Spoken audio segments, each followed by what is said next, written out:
M1 Finance debuted their new credit card a few months ago, but these updates that just came out make it the best card in my wallet right now, bar none. See? This is what happens when you do credit card churning and you review credit cards and different companies on YouTube. You get a whole Ziploc bag full of these things. It's crazy. I have too many. Ever since it came out, the card has been an appealing option with up to 10% cash back, but now with a fat sign-up bonus and a freshly canceled annual fee. Let's hold our horses here. I've got to pause the video because after I made this video, I actually hit upload. Some people saw it, like 45 people watched it, got some comments on it, and then I thought, let's double check that fine print one more time because for some reason, there's something in me that doesn't feel right about this. I went ahead and did that, and it turns out I was wrong about one of the terms. I think M1 was a little bit cryptic when it comes to this update because otherwise, why even do the update? Like, I think it was maybe not intentional deception. We won't call it that, but it is kind of a splitting hair sort of a thing. So we'll get to that towards the middle of the video where I explain exactly how those hairs were split. But for now, we'll keep going.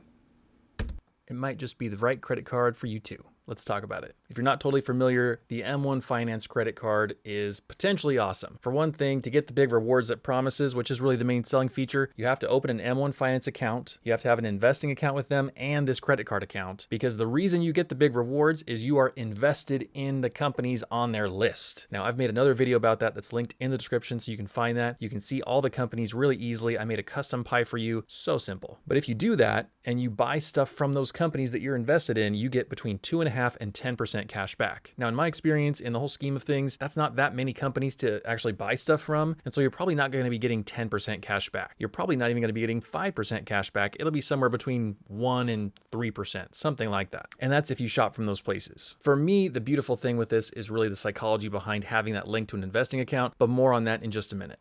Finally, thank you M1 Finance. We have a sign-up bonus, people. It is worth signing up for this card now officially because a sign-up bonus is here. I know a lot of credit card companies do this and it's totally common, but M1 Finance didn't have that before. Maybe they were cocky. They thought they didn't need it. I have no idea, but now we have it. They sent me this email that says for new card holders that you can earn a $300 bonus if you spend $4,000 with your new credit card in the first 90 days after activating the card. It might be too late for me now that I'm realizing that. Yeah, it's probably too late for me because I think it's been almost 90 days already and I'm not going to spend $4,000 tomorrow. So I've probably missed it, but this offer started on January 18th, 2022. It probably has some kind of end date that I don't know yet right this minute. So if you want this, you've got to jump on it and spend $4,000 in the first 90 days. What's the math on that? How much money per day do you have to spend? 4,000 divided by 90.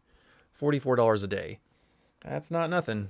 That's more than lunch. The money, like most of these sign-up bonuses, will be sent to you as a statement credit on your reward card. And so I think you could just pay off some of the card balance with it, which is effectively giving you $300, which is nice. Or if they treat it like rewards from the card normally, it just sits there in your account before it gets sent anywhere. And so you could withdraw it too and go buy whatever you want. You could buy a couple of tires for your car or $300. That bag of gummy bears I bought was like $12.50. You could buy 24 5-pound bags of Albanese gummy bears, which works out to 120 pounds of gummy bears. I'm not a marketing expert for M1 Finance, but maybe if they said, hey, sign up for our card and spend $4,000, we'll send you 120 pounds of gummy bears, they'd get more signups. I don't know, you tell me. The second major update to the M1 card over and above the potential for gummy bears is that M1 Plus is no longer needed.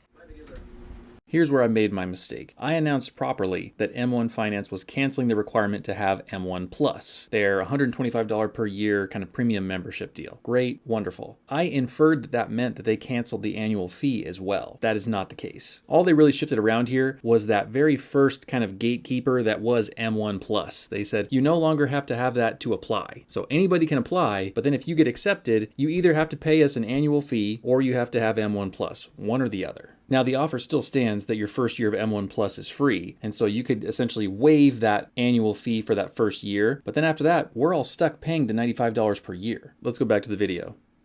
Now, how the card stacks up compared to other ones, I'm really curious. Let's see if we can find a card that has 2.5% to 5% cash back, no annual fee. See, here where we're comparing M1 to the competition, we can't fairly compare it to cards with no annual fee. It has an annual fee. And most of the time, in my experience anyway, the cards with an annual fee have a lot higher reward tier because they gotta justify it somehow. So they'll give you this big, fat, juicy sign-up bonus that's really meaningful and awesome, and typically better than M1s. So let's do a little bit of searching on our own. We'll cut out the majority of this whole comparison that I made before in that other video, and we'll do our own comparison now. We'll go back to NerdWallet again. Who doesn't love NerdWallet?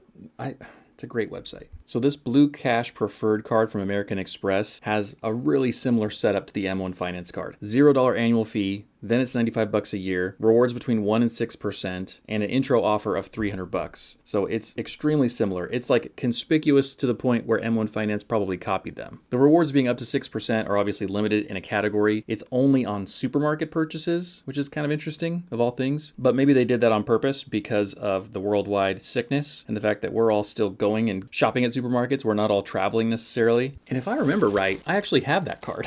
Let me see. Yep, there it is.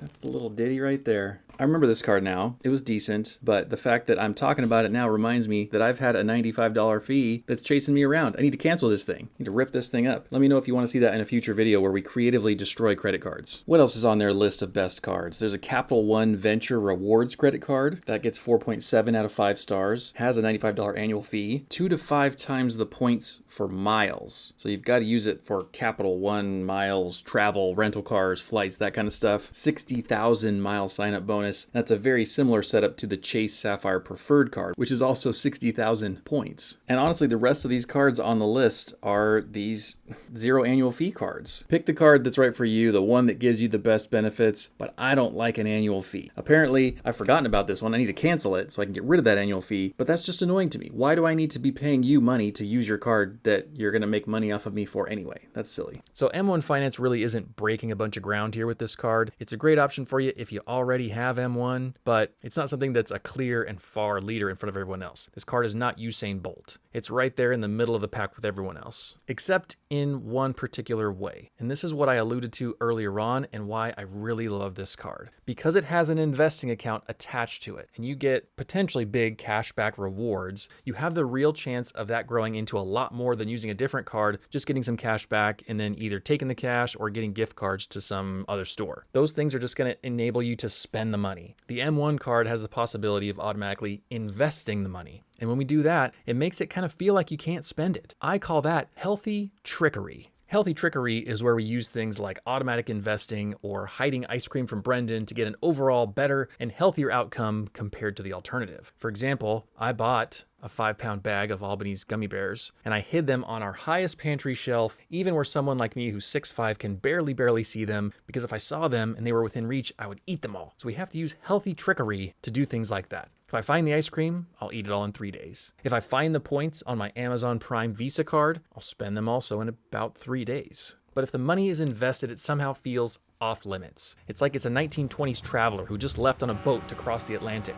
It's already long gone. There's nothing you can do about it. It's out there. It's on the ocean. And because that money is long gone, it has the chance to grow into a lot more money because it's invested. Let's do a tidbit of math. I don't know where my abacus is. We'll have to use a calculator instead. Let's say you do use the M1 Finance card and you get $20 per month in cashback rewards, and that goes straight into a linked investing account that you've set up.